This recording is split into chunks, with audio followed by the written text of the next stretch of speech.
네, 우리 썸네일을 보셔도 아시겠지만요. 이재명의 위증교사와 관련된 정황이 한 개 더 드러났습니다. 실제 이것은 검찰이 밝히고 있는 것이고 실제 이번에 이재명 선거법 재판에 있어서 법정에서 공개된 내용이라고 해요. 자, 그러니까 잘 아시는 것처럼 최근 이재명의 공직선거법 재판에 있어서 검찰이 이재명을 징역 2년에 구형하지 않았습니까? 여러 차례 말씀을 드렸지만 이 징역 2년 최고 수준의 구형이다 라고 제가 말씀을 드렸습니다. 자, 그런데 이렇게 구형하는 가운데 왜 검찰이 이재명을 최고 수준으로 구형을 했느냐? 그 중에 하나 사유가 바로 이거라는 겁니다. 이재명 측이 성남 공무원에 국토부 압박 관련 허위 진술을 유도했다라는 거예요. 그러니까 이재명이 백현동과 관련돼 가지고 내가 박근혜 정부 국토부로부터 협박받았다라는 것이 거짓말이기 때문에 이재명이 선거법 재판으로 재판을 받는데 그런 가운데 성남시 공무원들에게 허위 진술을 유도했다라는 겁니다. 자, 시청자 여러분들 역시 이재명이 했다라는 거예요. 그러니까 이재명은 지금 어떤 식으로 자신의 사법 리스크를 가리려고 하는지 우리가 확인해 볼 수 있다라는 겁니다. 자, 그래서 오늘 이와 관련된 소식들 전해드릴 거고요. 자, 무엇보다 이재명이 과거 했던 영상 하나를 좀 보여드릴까 하는데요. 과연 그 영상을 보고도 이재명이 끝까지 모른다고 말할 수 있을지 한번 지켜보도록 하겠습니다. 당장 지난주 금요일 이재명의 공직선거법 재판이 있어서 검찰이 징역 2년이라는 최고 구형을 때렸고 다음 주 월요일 이재명의 위증교사와 관련된 결심 공판이 이루어집니다. 제가 자료 다 보여드렸어요. 실제 이재명의 위증교사 결심 공판이 있어서 최소 몇 년? 3년 이상은 나올 것이다 라고 제가 말씀을 드렸습니다. 자, 그런데 중요한 건 이재명의 사법 리스크가 여기서 끝나지 않는다라는 겁니다. 자, 무슨 얘기냐? 자, 이재명이 지난주 금요일 날 뭐 받았다고요? 검찰로부터 징역 2년의 구형을 받았다라고 말씀을 드렸습니다. 물론 우리는 만족스럽지 않지만 어쨌든 대한민국 법에 따라서 이재명은 최고 수준의 구형을 받은 겁니다. 제가 실제 대법원 양형 기준표까지 세세하게 설명을 해드렸죠. 자, 그런데 놀라운 점은 무엇이냐면요. 검찰이 이렇게 이재명에 대해서 최고 구형을 내릴 수밖에 없는 사유가 밝혀졌습니다. 자, 그 중에 하나가 뭐냐면요. 바로 이거예요. 이재명 측이 성남 공무원에 국토부 압박 관련 허위 진술을 유도했다라는 겁니다. 여러분들 이거 뭡니까? 위증교사예요. 위증교사. 그러니까 이번 선거법 재판이 있어서 이재명이 뭐에 걸려 있습니까? 백현동 용도 변경이 있어서 나는 내가 한 게 아니라 박근혜 정부 당시 국토부로부터 협박받았다라는 거짓말이 걸렸고 그와 관련해서 선거법으로 재판받지 않습니까? 그 과정 속에 성남시 공무원들이 이재명에게 유리한 진술을 할 수 있도록 유도를 했다라는 겁니다. 이거 위증교사입니다, 형제 여러분들. 자, 내용을 보여드릴게요. 실제 내용이 이런 게 있다라는 거예요. 2022년 8월쯤 성남시장 비서실장을 지낸 이 대표 측근 임모 씨가 전화해 국토부에 압박했다는 말을 시장님이 누군가부터 들었다고 하는데 기억나느냐, 시장님에게 보고했느냐 물었다라는 겁니다. 자, 그래서 당시 성남시 공무원은 2달 뒤쯤 이재명도 전화가 왔다라는 거예요.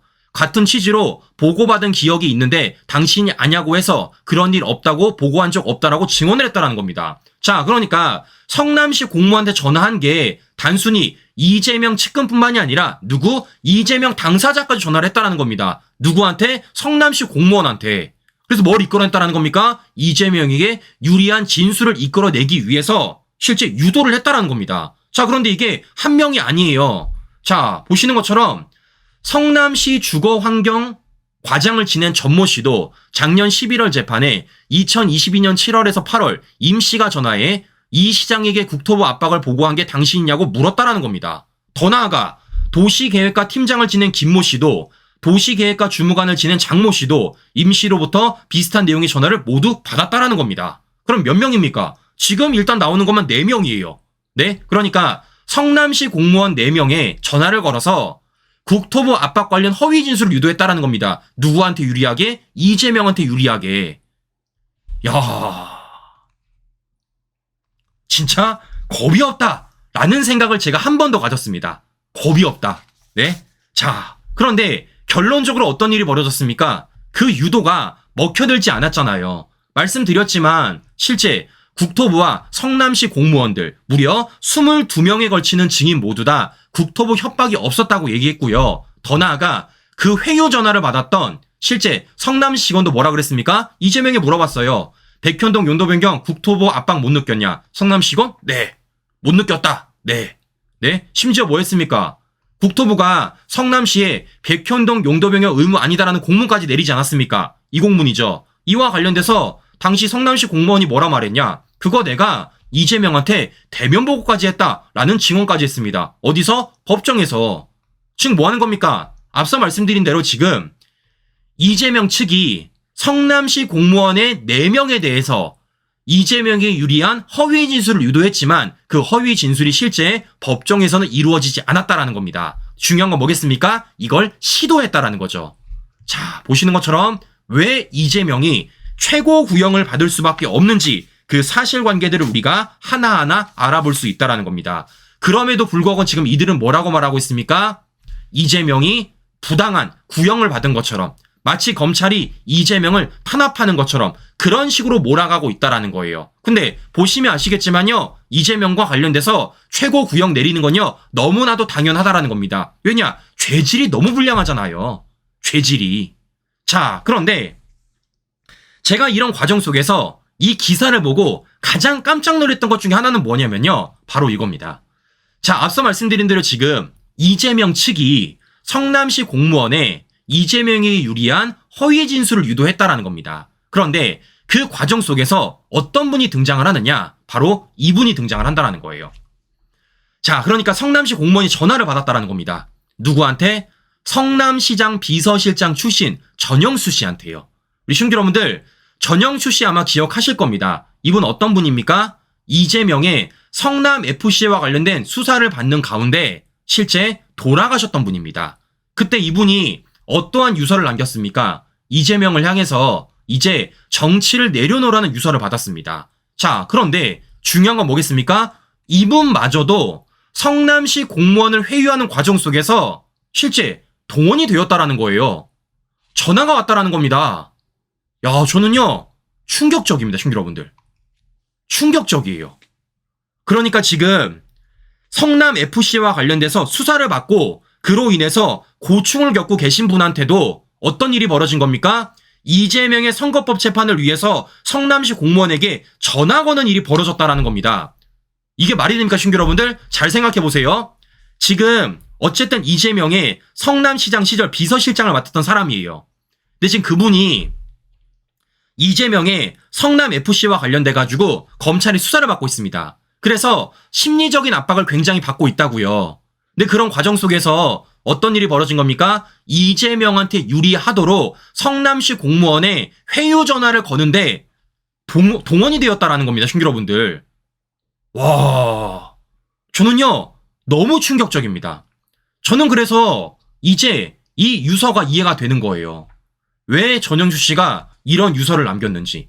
이재명한테 뭐라 그랬습니까? 측근을 진정성 있게 관리해달라라는 유서 남겼습니다. 저는 이제 이해가 돼요. 왜 이런 얘기를 했는지. 네? 저는 그래서 물어보는 겁니다. 이재명, 이거 몰랐습니까? 이거 몰랐어요?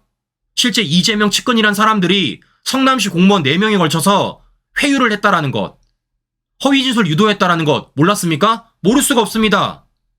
자, 이렇기 때문에 이와 관련돼서 이재명은 답을 내놔야 된다라는 말씀을 제가 해드려 보는 겁니다. 자, 그런데 중요한 건 이런 겁니다. 이런 과정 속에서도 이재명은 그 당시 전영수 씨가 돌아가신 거 관련돼서 뭐라고 말했습니까? 이재명 이렇게 말했었어요. 자, 검찰 압박 수사 때문이지 나 때문인가? 라고 말을 했다라는 겁니다.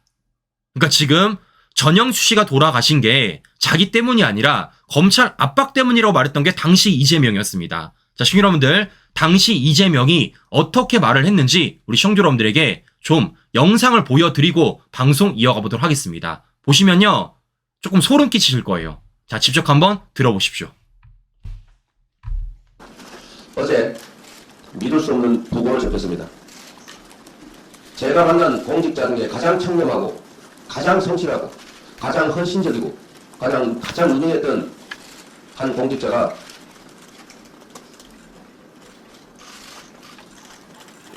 스스로 생을 마감했습니다.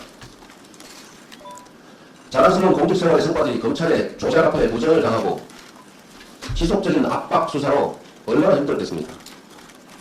아이, 빼기시다, 진짜. 자, 보시는 것처럼 이재명 어떻습니까? 지금 전영수 씨가 돌아가신 관련돼가지고 검찰이 잘못한 것처럼 그렇게 얘기를 하고 있다라는 겁니다. 자, 그런데 잘 보세요.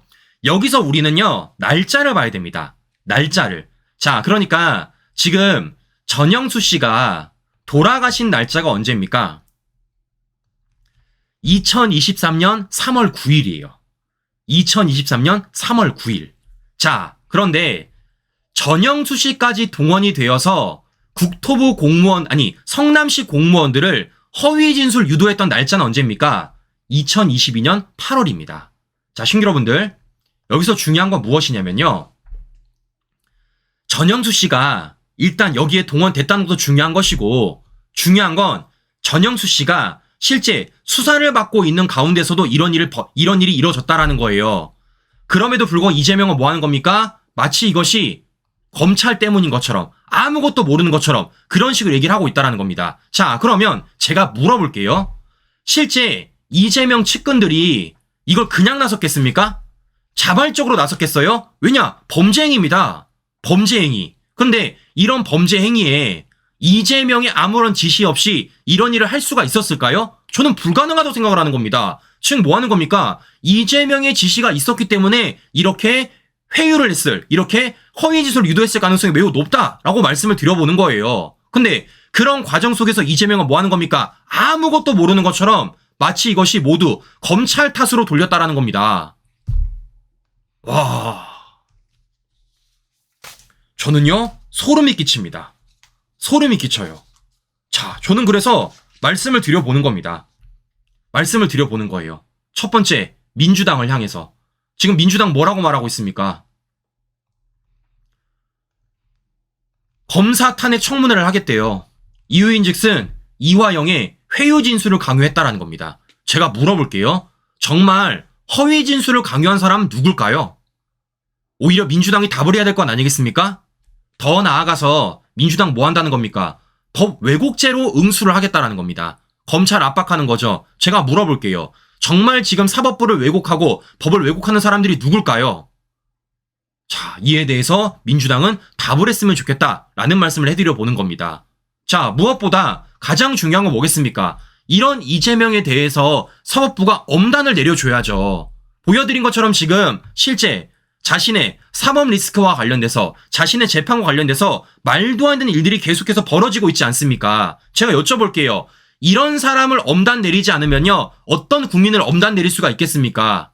이렇게 불량한 사람을 엄단 내리지 않으면 어떤 사람들을 엄단 내릴 수가 있겠냐고요. 자, 그래서 말씀을 드리는 겁니다. 빨리빨리 처리를 하세요. 빨리빨리. 1심도 원래는 법에 어떻게 써 있습니까? 6개월 안에 끝내야 됩니다. 근데 그게 며칠 걸렸습니까? 799일 걸렸어요. 2년이 넘게 걸린 겁니다. 자, 평균의 8배예요. 근데 이렇게 재판을 질질 끌었지. 그 질질 끄는 와중 속에서 어떤 일이 벌어진 겁니까? 결국에는 이렇게 허위 진술까지 유도한 겁니다. 그럼 저는 물어보는 겁니다. 재판부가 이렇게 재판을 질질 끌지 않았더라면 이러한 허위 진술 유도가 가능했겠습니까? 저는 힘들었을 거라 생각하는 거예요. 지금 뭐 하는 겁니까? 다시는 이런 일이 벌어지지 않도록 지금의 이재명 관련된 모든 재판에 있어서 빨리빨리 끝내라는 겁니다. 그래야지만 더 이상의 범죄 행위가 멈출 수 있잖아요. 그래야지만 더 이상 더 많은 피해자들이 양산되지 않을 것 아니겠습니까? 이재명 하나를 위해서 도대체 몇 사람이 범죄를 저질러야 되고 몇 사람이 피해를 봐야 되고 몇 사람이 구속이 돼야 되는 겁니까? 자, 저는 이렇기 때문이라도 이와 관련돼서 사법부가 빠르게 판단을 내릴 것이고 그와 관련돼서 우리가 목소리 내야 된다라는 말씀을 해드려 보는 겁니다. 네, 저는요 계속하겠습니다. 계속할게요. 저도 스트레스 많이 받습니다. 중요한 건 우리는 말해야 돼요. 아닌 건 아니다. 틀린 건 틀렸다. 그게 지금 제가 욕바가지를 먹더라도 해야 되지 않을까라는 말씀 마지막으로 전해드리면서 오늘 방송 마무리하도록 하겠습니다. 네, 오늘도 행복 하나로 보내시고요. 전 다음 방송 다시 뵙겠습니다. 오늘도 긴 시간 끝까지 여러분 감사합니다.